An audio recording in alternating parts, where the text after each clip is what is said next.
चिक्कड़ू और जागू की धमाकेदार दोस्ती। फलपुर से जरा आगे बांसों के झुरमुट के बीच में बसता था कच्चा बिच्छू गांव। नाम खौफनाक था मगर लोग हंसमुख। बस एक परेशानी थी, चिक्कड़ू। चिक्कड़ू एक नन्हा सा स्याह भूरी धारियों वाला बंदर था। उसकी आंखें दो चमकदार कांच के गोलों की तरह, और दुम, वो तो उसका हथियारे असली था। दुम से झूला झूलता, आम छीनता, कपड़े उचकता और घंटी बजाता। गांव वालों का कहना था, चिक्कड़ू जब सोता है तो गांव सोता है, जब जागता है तो सब जागते हैं। एक दिन चिक्कड़ू ने पंडित जी की धोती उचक ली और बांस पर लटका दी। पंडित जी नंगे पांव दौड़े। ए चिक्कड़ू, मेरी इज्जत वापस कर। चिक्कड़ू ने दुम से धोती लहराई और चिल्लाया, पकड़ो तो जानो। फिर धोती छोड़ दी, सीधा कुएं में। गांव वालों ने हंसते हंसते पंडित जी को कुएं से निकाला। एक सुबह गांव के बाहर से आई एक अजीब सी आवाज, हो हा हा।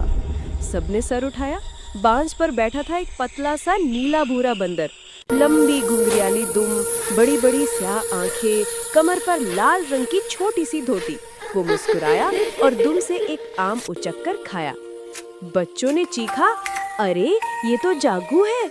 जागू ने दुम से सलाम किया और नीचे उतर आया।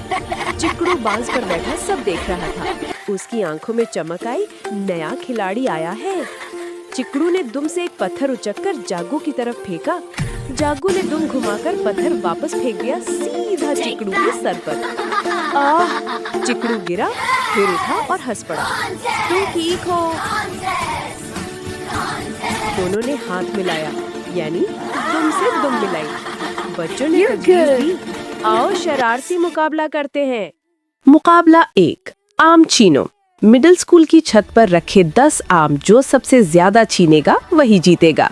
चिक्कड़ू ने 3 सेकंड में 4 आम उचक लिए। जागू ने दुम से झूला बनाया, छत पर चढ़ा और 6 आम एक साथ दुम में लपेट लिए। चिक्कड़ू हैरान, ये तो जादू है। मुकाबला 2, घंटी बजाओ। मंदिर की घंटी 30 फीट ऊपर। चिक्कड़ू दीवार पर चढ़ा पर फिसल गया।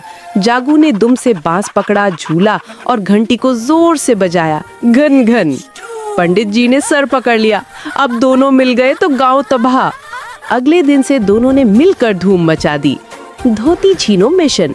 दोनों ने कालिया चाचा की धोती उचक की और बांस पर लटका दी। कालिया चाचा लुंगी में दौड़े। लड्डू चोरी। गुड़िया की माँ के 50 लड्डू गायब। दोनों बांस पर बैठे लड्डू खाते और हंसते। पतंगबाजी।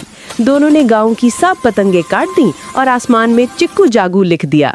गांव वालों ने पंचायत बुलाई। सरपंच बोले, या तो ये दोनों को भगाओ या फिर। चिक्कड़ू और जागू छुपकर सुन रहे थे। जागू ने कान में सरगोशी की, चल कुछ अच्छा करते हैं। हीरो बनने का प्लान। रात को दोनों जंगल में मिले। जागू ने बताया, भीम भाई कहते हैं शरारतें अच्छी मगर अच्छाई के लिए। चिक्कड़ू ने सोचा, ठीक है, कल से अच्छे हीरो बनेंगे। 1, गांव की परेशानी सुनेंगे। 2, अपनी शरारतों से हल करेंगे। 3, कोई न जाने कि हम ही हैं। पहला मिशन, पानी की परेशानी। गांव का कुआं सूख गया, औरतें परेशान। रात को चिक्कड़ू और जागू कुएं के पास पहुंचे। जागू ने दुम से रस्सी पकड़ी। चिक्कड़ू नीचे उतरा। अंदर एक बड़ा पत्थर रस्सी में फंसा था। दोनों ने मिलकर पत्थर हटाया। अगले दिन पानी बह निकला। औरतें खुश, कोई अच्छा बंदर आया था। चिक्कड़ू और जागू बांस पर बैठे मुस्कुराए। दूसरा मिशन, भूत का डर। गांव के बाहर पुराना पीपल का दरख्त। रात को भूत भूत की आवाजें। बच्चे डरते। चिक्कड़ू और जागू रात को गए। दरख्त पर बैठा था एक बूढ़ा उल्लू जो रात को हू हू करता। जागू ने दुम से उल्लू को पकड़ा। चिक्कड़ू ने आम दिया। उल्लू खुश, मैं तो बस तन्हा था। अगले दिन से उल्लू गांव आया, बच्चों को कहानियां सुनाता। भूत गायब। तीसरा मिशन, चोर पकड़ो। गांव में चोरियां होने लगी। आम, लड्डू, कपड़े। सब ने चिक्कड़ू पर शक किया। चिक्कड़ू उदास। जागू बोला, चल सच्चाई साबित करते हैं। रात को दोनों ने छुपकर देखा, एक बड़ा सा लोमड़ी चोरी कर रहा था। चिक्कड़ू ने दुम से लोमड़ी के पांव बांधे। जागू ने घंटी बजाई। गांव वाले आए। लोमड़ी भाग गई है। चोर पकड़ा गया। सरपंच ने चिक्कड़ू को गले लगाया, माफ करना बेटा, हम गलत थे।